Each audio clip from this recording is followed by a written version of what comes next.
For the draft on Thursday, I gave you guys my thoughts on sort of the top three prospects. Obviously, the unicorn, Victor Wembanyama, the highly athletic Scoot Henderson, and the wing player that is Brandon Miller. I'm going to talk about those three players, along with, of course, the Thompson twins that were drafted at number 4 by the Houston Rockets and number 5 by the Detroit Pistons.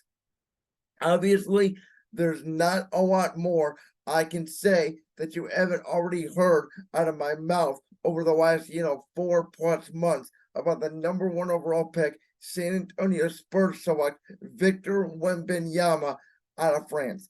I mean, he is a 7'4", 7'5" center who is a point guard, especially playing center. He can do it all. He can pass, he can shoot, he can rebound, he can block, he can soar, he's fast, he's athletic. He is a generational white talent. There is nothing Victor Wembanyama can do. There's a lot of people, including myself, fair or not, already comparing him to LeBron James. There are some people that think he is a better prospect, even though obviously he did not play college basketball. He did not go straight from high school to the NBA. He played a little bit overseas in France before going to the NBA. But there are some people who truly believe Victor Wembanyama is a better prospect entering the NBA than LeBron. He is already a better shooter. And obviously, on the defensive end, he's going to impact the game in a multitude of ways. To me, he went to almost the perfect place for him. He went to San Antonio, which obviously there are 3 number 1 picks in history: David Robinson, Tim Duncan, now Victor Wembanyama, all big men. And they have a kind of international France tie to them with Tony Parker, and then obviously from Spain, Manu Ginobili in that Spurs dynasty. The Hall of Fame coach Greg Popovich, who I have criticized for the last 4 or 5 years. I thought San Antonio, a lot like I feel like New England's going to be this year in the NFL, to be resistant to change and to sort of be behind the 8 ball of these teams like Golden State and the Lakers and other teams in the West who have just dominated the West. And it sort of feels like the Spurs dynasty was over. And Greg Popovich was sort of out of touch with shooting threes and the modern day NBA.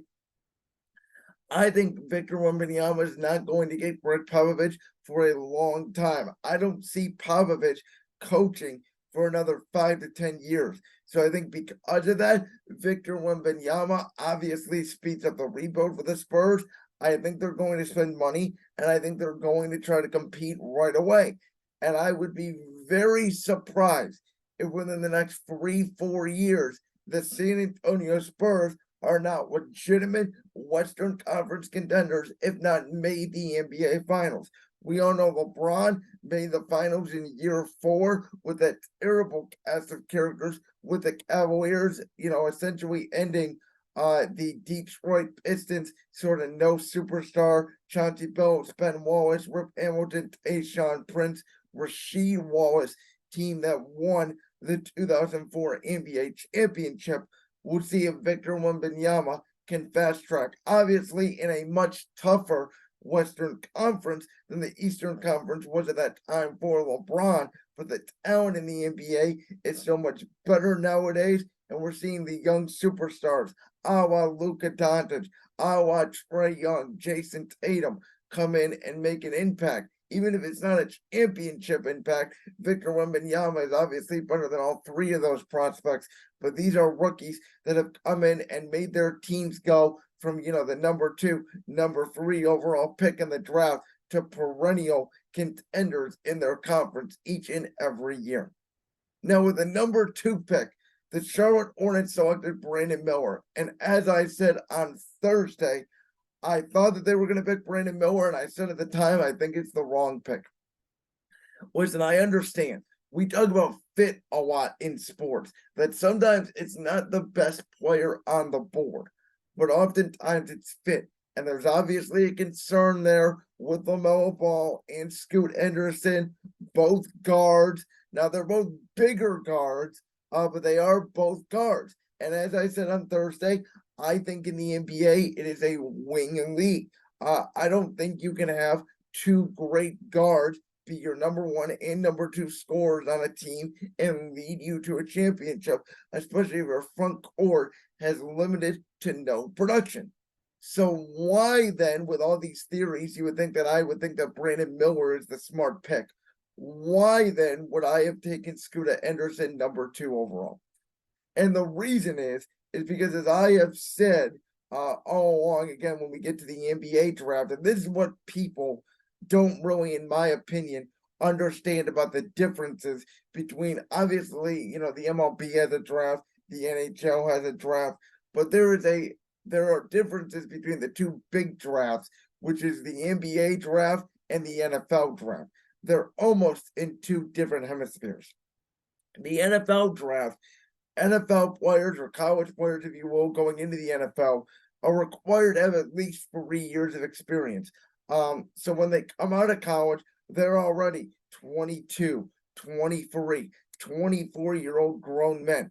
They have played 3 years of high-level college football. A lot of these guys play in the SEC or Big Ten, which with all of that talent is like playing in the NFL. And again, for 3 to 4 years, even if some prospects like a Trevor Lawrence, like an Andrew Luck, like a Justin Jefferson, you see and you go, that's going to work day one in the NFL whenever they are eligible to be drafted. There's also an element of they don't make as much money coming out. Now, obviously, NAL or NIL, I should say, might change this going forward for college athletes, but generally, NFL players do not make as much money as NBA players coming out.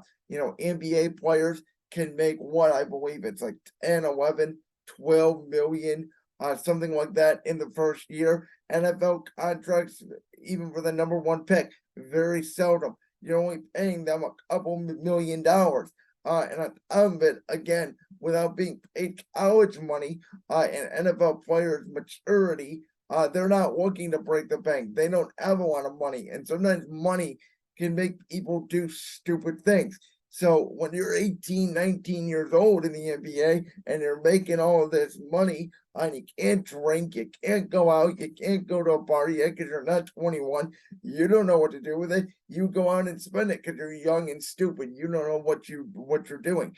And again, as we age, we mature, and it takes NBA players, 4 or 5 years, most of them, except for I would say Victor Wembanyama and Scoot Henderson. And I think Victor will gain some weight, but most of them, there is some concern about NBA body. They're not ready to bang down low yet. They're not ready to come into the league and contribute right away. Completely different than the NFL, where they already have their man body. And in the NFL, you can get guys that are starters on your team in the 4th, 5th, 6th rounds. Where in the NBA, yes, there are some mid-round picks that turn into stars or even superstars. There are second-round picks increasingly, as a lot like the NFL. The NBA talent has gotten better. There are second-round picks that come in and make plays and can be productive for an NBA team. Look no further than guys like Desmond Bane and Draymond Green. However, it is still few and far between, which is why anything after about 7 or 8, even when you get into the lottery, these kids are not sure of things, which is why if you have, a superstar, and you have a top, 7, 8 pick, do you want to trade that pick to try to get another potential superstar to a rebuilding team that just wants to acquire young assets? Or do you want to wait for that said young asset to develop? Some teams decide to wait for that young asset. Other teams decide to trade the pick, which I think, by the way, trading the pick is usually the right call. Look no further than what the Cavs did, trading Andrew Wiggins in 2014 for Kevin Love. Obviously young for old, but it led to the 2016 NBA championship. So my one point here is the NBA draft is different than the NFL. NBA, as we know, even though we talk about it all the time now, where it's really a death and a star league and a productive league, you still generally take the best player available and figure out the fit later. And I thought Scoot Henderson, who had some great plays, obviously he played against Victor Wembanyama. Scoot Henderson in the G League, obviously, made a great step back three over Victor Wembanyama that wowed me. And obviously his athleticism is off the charts. The dude reminds me a lot of Ja Morant. I know there's concern about him and injuries, like there was with Derrick Rose, Russell Westbrook, Ja Morant. I think this kid is already a better prospect than all three of those players.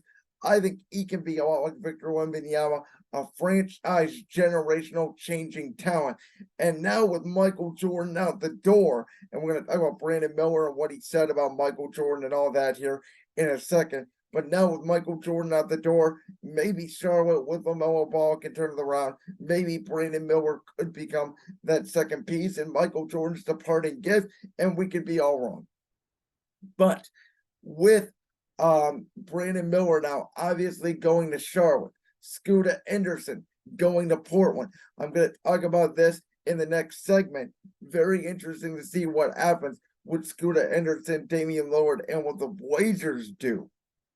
But Brandon Miller going to Charlotte, and obviously Brandon Miller said he played Michael Jordan in a game. He saw Jordan near the free throw. He doesn't think Jordan's the GOAT. He doesn't think LeBron's the GOAT. He thinks Paul George is the GOAT, which is funny because he said he watches a lot of Paul George, and you see a lot of Paul George's game in Brandon Miller.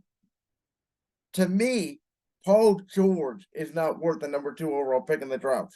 Paul George on a championship team at this point, young Paul George maybe could have been a 1 or a 2. Is Brandon Miller a young Paul George? When he gets older, Paul George turns into a 3. So I think Brandon Miller is a really good player. I think he's going to make Charlotte viable.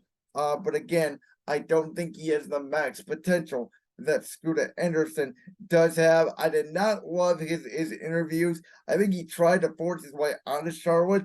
I still really don't know if he really wants to go to the Hornets. But it's very interesting to see Brandon Miller and how, his career winds up against Scoot Henderson, because those two careers are even more compared to me than Scooter Henderson and Victor Wembanyama, because there was a conflicting report. Shams said that they were debating it. Woj said they weren't debating it. Again, some people think Scoot is better. Some people think Miller's better. We all thought Victor Wembanyama was a unicorn of a prospect. Then the Thompson twins, they went back to back. Number 4, number 5. Obviously, Amir Thompson going to Houston, Ausar Thompson going to Detroit.